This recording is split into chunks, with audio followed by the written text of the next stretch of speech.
Assalamualaikum warahmatullahi wabarakatuh. Bapak Ibu Guru PAI, pejuang PPG. Kali ini kita akan membahas soal pretest PPG PAI tahun 2022, kisi-kisi nomor 78 sampai 82. Adapun soal yang akan kita bahas di antaranya nomor 78, konsep dasar tentang teori belajar behavioristik. Nomor 79, konsep dasar tentang teori belajar kognitif. Nomor 80, konsep dasar tentang teori belajar konstruktivistik. Nomor 81, konsep dasar tentang teori belajar humanistik. Nomor 82, konsep dasar tentang teori belajar sosial. Mari kita awal dan baca basmalah. Bismillahirrahmanirrahim. Soal nomor 1, siswa sudah berusaha giat dan gurunya sudah mengajarkan dengan tekun. Namun jika anak tersebut belum dapat mempraktekkan perhitungan perkalian, maka ia belum dianggap belajar. Pernyataan ini termasuk kategori A. Teori humanistik, B. Teori behavioristik, C. Teori kognitif, D. Teori konstruktivistik. Nomor 1, jawabannya B. Teori behavioristik. Soal nomor 2, gaya mengajar pendidik dilakukan dengan beberapa pengantar dari pendidik secara searah dan dikontrol pendidik. Melalui pengulangan dan latihan adalah bagian dari penerapan teori A. Teori behavioristik, B. Teori humanistik, C.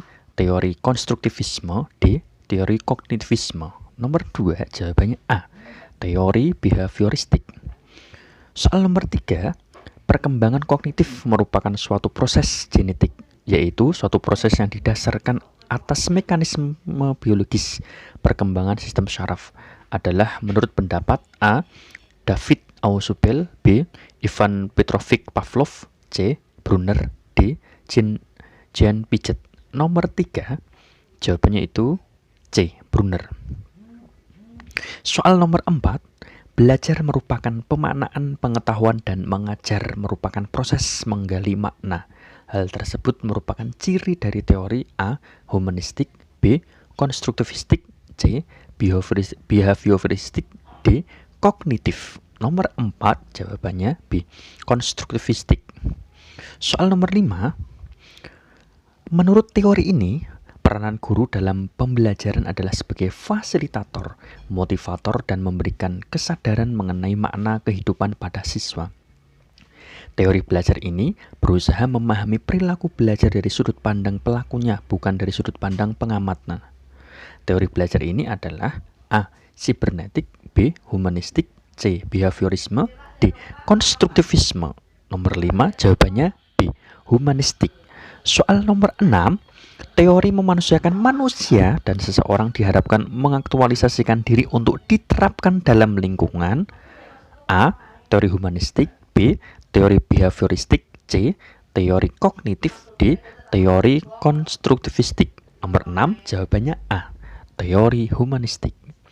Soal nomor 7, belajar merupakan suatu proses pembentukan pengetahuan.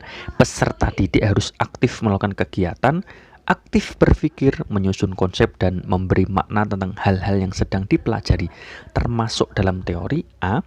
Konstruktivistik, B. Behavioristik, C. Kognitif, D. Humanistik. Nomor 7, jawabannya A. Konstruktivistik. Soal nomor 8, pembelajaran adalah hasil melihat dan meniru. Ini merupakan refleksi dari aliran teori A. Kognitif, B. Behavioristik, C. Belajar sosial, D. Humanistik.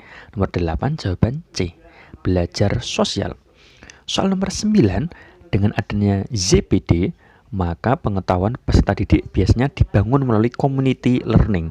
Karena dalam perkembangan pengetahuan siswa, ada pengetahuan yang bisa dibangun sendiri oleh peserta didik, tapi ada juga yang bisa dibangun saat bersama teman-teman dan guru.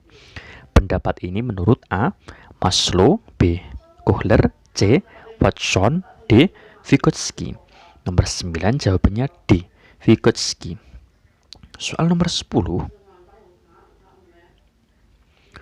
Albert Bandura sebagai tokoh teori belajar sosial mengatakan bahwa pembelajaran pada hakikatnya berlangsung melalui proses peniruan, imitation, atau modeling. berikut ini yang tidak termasuk implikasi dari konsep pembelajaran di atas adalah A. Guru harus menampilkan contoh perilaku yang baik dan yang buruk dari tokoh-tokoh yang dikenal oleh siswa. B. Observasi adalah kegiatan pembelajaran yang paling utama dilakukan oleh siswa. C. Karakteristik model perlu diperhatikan karena akan mempengaruhi efektif tidaknya modeling itu untuk siswa. D. Pengalaman langsung lebih penting daripada mengganti perilaku orang lain. Nomor 10, jawabannya D. Pengalaman langsung lebih penting daripada mengganti perilaku orang lain. Soal nomor 11, menurut Habermas, tipe belajar menjadi 3, kecuali A. Belajar teknis, technical learning. B. Belajar aktif, active learning. C. Belajar praktis, practical learning. D. Belajar emansipatoris learning. Nomor 11 jawabannya B. Belajar aktif atau active learning. Soal nomor 12, belajar baru akan terjadi jika ada interaksi antara individu dengan lingkungannya. Pendapat ini menurut A. Skinner, B. Habermas, C. Thorndike, D. Clark Hall. Jawabannya nomor 12, B. Habermas.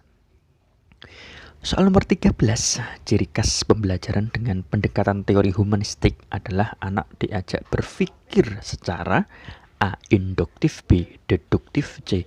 Koordinatif, D. Komprehensif. Nomor 13 jawabannya A. Induktif. Demikian Bapak Ibu Guru PAI pejuang PPG. Saya doakan semoga tahun ini lulus pretest. Amin. Yuk supaya channel ini bermanfaat, bantu untuk klik subscribe, like, share, and comment. Terima kasih. Wassalamualaikum warahmatullahi wabarakatuh.